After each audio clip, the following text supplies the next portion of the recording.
There's a key link between this new conviction of Trump, the person, and the legal accountability for Trump's organizations, which have long been found criminal in our legal system. Roger Stone, guilty on all counts. Flynn pled guilty to repeatedly lying to the FBI. Michael Cohen, guilty. Former Trump campaign advisor Rick Gates pleaded guilty. Alan Weiselberg, the former CFO of the Trump Organization, just learned his fate after being convicted for lying under oath. The jury has reached a unanimous decision that Paul Manafort is guilty.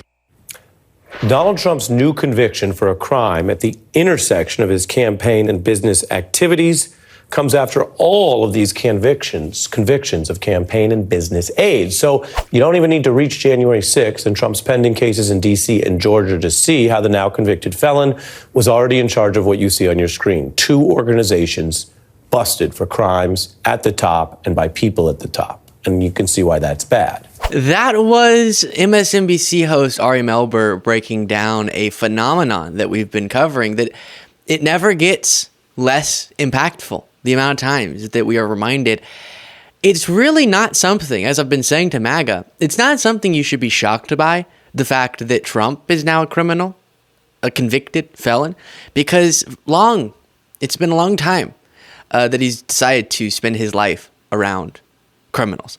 And that web of criminality is very real. I want to bring in our legal expert, Aaron Parnas, to update us on the latest example of the alleged criminal behavior of those surrounding Donald Trump and Trump himself.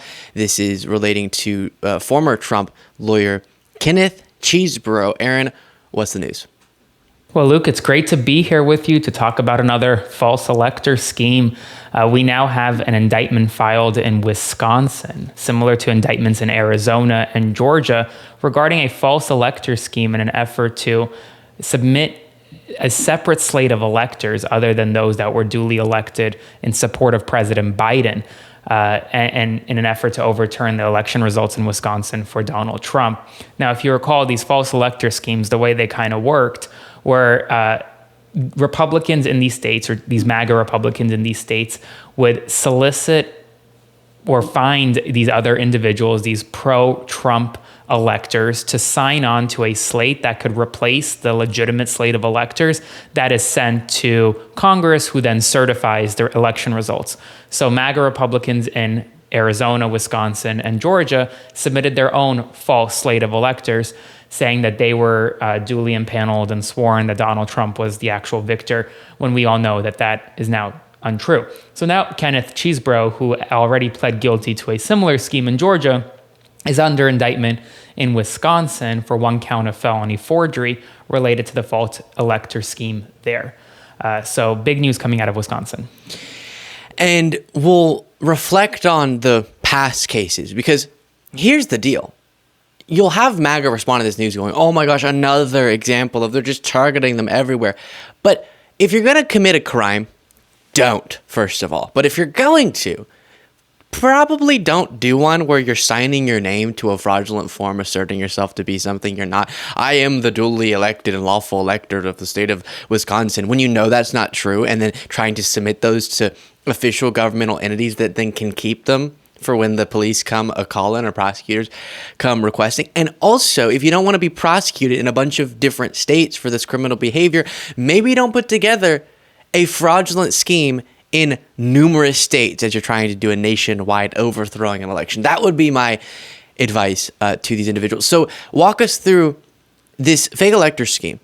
I bring it up constantly to my audience because it was not that it was likely to work, but it was the one scheme that I saw as most likely to throw us into a constitutional crisis if it weren't for the behavior of some people around Trump saying, no, we're not going along with this. And fill us in on how this has been prosecuted in the states and how Trump is looped into this. Yeah, for sure. And Luke, kind of to your first point, this is honestly a type of case that prosecutors love to charge, because they're so easy to prove. They're documents cases. It's not based on eyewitness testimony or circumstantial evidence. You have the documents. You either signed onto them or you didn't. You either lied when you signed or you didn't. They're very simple and they're very straightforward. And that's why the way we've seen them prosecuted is kind of in these larger scale indictments with multiple co-conspirators. In Georgia, we saw the RICO indictment where Donald Trump himself was indicted along with Cheesebro and a number of other individuals. And there, Cheesebro pled guilty right before trial to one count of conspiracy to submit fraudulent documents or to submit false documents, was sentenced to probation and agreed to testify against Donald Trump when Trump inevitably goes to trial in the Georgia RICO case.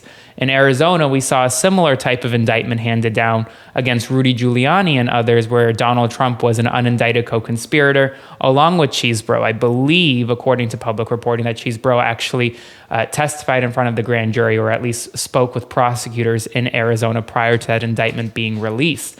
So historically, it's been kind of these wide-ranging conspiracies that have included other charges other than just the false elector scheme. But here in Wisconsin, this indictment is extremely limited to just Cheesebro and two other individuals. Now, it's certainly possible that that indictment is eventually expanded to with a superseding indictment to add additional co-defendants. But right now, that's not the case. It's limited. And I would expect, like in Georgia, for Cheesebro to likely plead out soon, but in Wisconsin, to avoid possible jail time, because he's looking at serious jail time under felony forgery statutes. Truly crazy. I will say to the audience that this is what accountability looks like. It takes time. And I think in some of these cases, they maybe took a little bit too much time, but sometimes justice takes its time to play out. But it's so important. This type of attack on our democracy is so important that people are held accountable in relation to, because seeing all the different individuals now dealing with these legal troubles is going to send a message to future people who think, should we try to put together a fraudulent slate of electors to overturn a lawful election and install someone as an unelected president? Probably not, because we saw how much trouble that caused for those who failed to do so last go round. Now, speaking of one of the people, aside from Cheesebro, who was a part of this, Christina Bobb. Think of this. She was one of the lawyers involved in this effort. She was indicted in the Arizona one, and so recently had her arraignment. And I'll show you the video. You've probably seen it floating around where she's very unhappy with reporters. But she's also named, I'm forgetting the exact terminology, but as something like the election integrity representative or something for the RNC. So the election integrity person at the RNC is being prosecuted for election interference. Crazy times. Hey. Back off. Just like you, I'm in a public place. You're in a public place assaulting my client. Get out of the way. Out of my face. Talking about assault. So unhappy there with the reporters. And what's your response to that, Aaron? Yeah, I mean, I think it's kind of just, it encapsulates Donald Trump as a politician, as a political campaigner. It encapsulates his campaign and what he's doing in 2024, already raising doubts of the election. He constantly enables these extremists, these liars who lie on behalf of him to help push his agenda, when in reality, they all know that what they're saying is untrue. This election integrity task force with the RNC is just a Donald Trump pet project, nothing more, because throughout the country, we have seen time and time again that these election results have withstood judicial scrutiny because there was no election fraud. There was no election irregularities or really any issues that would deem Trump not elected or deem Trump the winner in 2020. So ultimately, this is just all coming from the head of the snake, which is Donald Trump. And we see accountability coming in court for him as well. We saw it in New York, where he's now a convicted felon.